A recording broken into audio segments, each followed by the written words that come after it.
Alrighty guys, we're in the tow-in zone. You can see this Wrangler was towed in. Looking at this key, judging by this key, it's got to be an older model Wrangler. They say it won't move, guys. Let's find out. Alright, in order to move, one's transmission will have to be working, right? Let's see. Alright, I'm in gear. Ooh, nothing.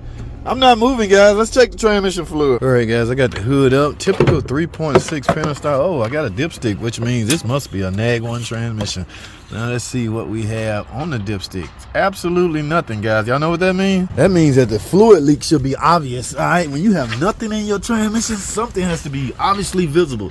And what do you know? Look at all this transmission fluid coming from the transfer case area. All right, guys, I got to get into the shop. Y'all stay tuned for the full video. Alrighty, guys, real quick. Y'all see this trail? Yes, I am responsible for this. I had to back up, back in, and back up just to get this Wrangler in this stall. Okay, y'all remember this is the one I brought in last week that wouldn't pull because of this big ass hole in the trans pan. I had to put a quart of fluid in here and try to hurry up and give it to him. Dry. That's because I did not want to push it in. Well, I found out what happened, guys. She said she hit something in the road. Now she's gonna try to use her insurance company to come back or try to get reimbursed by the state. I don't know how well that's gonna work out, but what I have here is simple: a new pan, a new gasket. I don't need RTV because the Nag 1, it's a Nag 1, guys.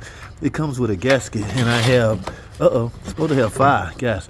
ATF +4. All right, make sure you use the right fluid. I'm supposed to have a filter. Where's my damn filter? Yes, there's a filter come on a Nag 1 as well. So I'm missing a filter and I don't need RTV. I think they gave me this when they were supposed to give me a filter. Well, anyway, I got to get this thing fixed, guys. That's all I have, man. Thanks for watching. Alrighty, guys. We might as well make a long video out of this. I'm getting ready to replace this pan.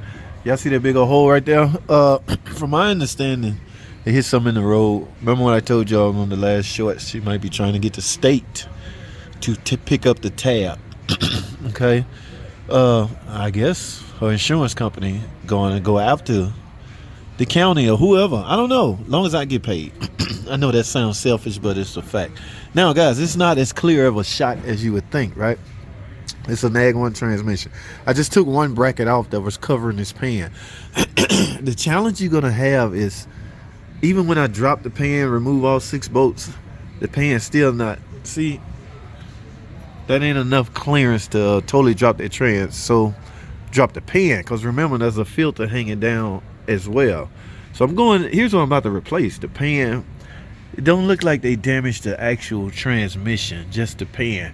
And this is the one where all the fluid leaked out and the car wouldn't go anymore, so they towed it here. Remember those other 2 shorts videos? They will be in the description, those shorts videos, so, because you need to get an understanding of what I was up against. Yeah, when you get a vehicle in and say it won't pull, that's one of the first things you would check is the transmission fluid level. Now, how ironic, this thing do not have a dipstick. They do, however, have a dipstick tube. So you would need to come up with a special tool. You can make one. You can use your oil dipstick. You need to stick some down in there to get a sense of how much fluid you have in the transmission. If nothing show up on a stick, you simply have no fluid. Now, what I did, remember, it's still outside. They towed it in. I pulled a quart of fluid in it, and guess what? It just started coming out, just hitting the ground. Hello, so let me jump in there. I jumped in it real quick, put it in gear, and drove it in here. Yes, here I am. Remember the big mess I made? Yeah, we got to get that cleaned up. All right, so what we going to do, JT? These T30 star bits, now these right here are going to be a little challenging. Y'all know the little Harbor Freight swivel tool that I use to get. If you're trying to avoid removing this bracket, because you can simply remove the bracket and bypass that, but I don't want to remove nothing I don't have to remove. But I will have to lift the transmission up. So what I'm going to do is let's do this. I'm going to take, the transmission is bolted to this bracket. It's used like a support. Okay, so I'm going to take these bolts off right here and then stick a jack stand under here and lift this up. That'll give me some clearance between here. All right, y'all see where I'm going with this? All right, let me go find a long jack stand. All right, stay tuned, man. I'll be right back.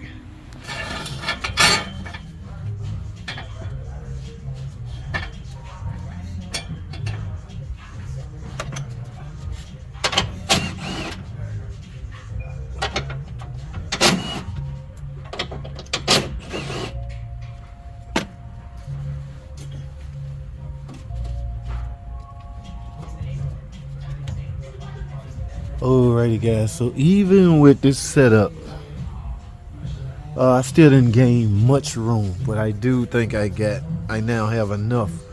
See, this is, I mean, I cleared this just a little bit, but I think that should be just enough to get this pan out and clear this exhaust and this bracket. All right, so let's get the, remember what I told y'all, you might have to rig up something to get this bolt off, because you don't want to, that's if you don't want to take the bracket off. You really don't have to. Just take your T30 and put in one of your little thingamajig ratchets like this and go for it. Yeah, so you can do that to both sides. So I'm gonna get those out. I'm gonna use a straight shot extension and a T30 to get these out. All right, let's get this pan off, man.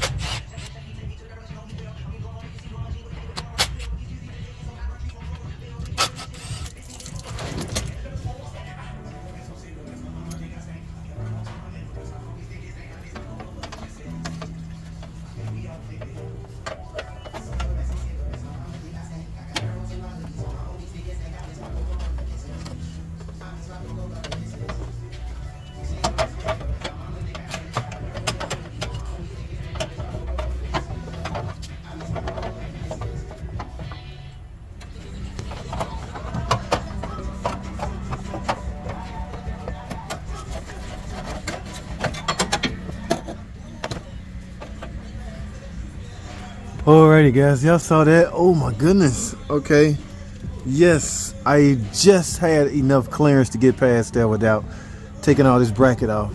Now remember guys, my labor rate do not justify taking a lot of stuff off, so I'm trying to stay within the estimate, the original estimate. But I got the pan off guys. Now the rest is simple, reverse everything I just did. I'm gonna go in with a new filter, of course, going with a new pan. In fact, let me show y'all what we got over here. All right, I don't need no RTV. I got to go up there and get a filter. This is a NAG 1 transmission. It has a silk filter and has a rubber gasket.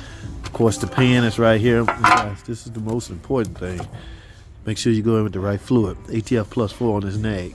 I only see 4. I'm thinking I'm going to need at least 5, so I'm going to go get one more of these and a filter, and I'm going to wrap this job up, guys. That's all I have. Yeah, I just wanted to show any potential newbies out there, if you're faced with these kind of challenges, all you got to do is simply improvise the best of your ability. All right, yeah, you can see the motor mounts is lifted up. I'm not bending anything, I'm not crushing anything. When you're jacking up or lifting up things, make sure you find something real solid and heavy. This transfer case is just the right thing to lift up on, but you got to also make sure you don't lift into the body and crush anything or warp these drive axles. Okay, yeah, all this stuff matters.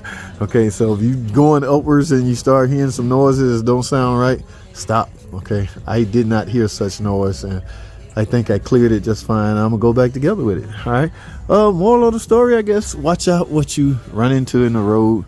I don't know how you could avoid this, but however, I'm a mechanic here to fix this type stuff in the event something happened. All right, that's all I have, man. Thanks for watching.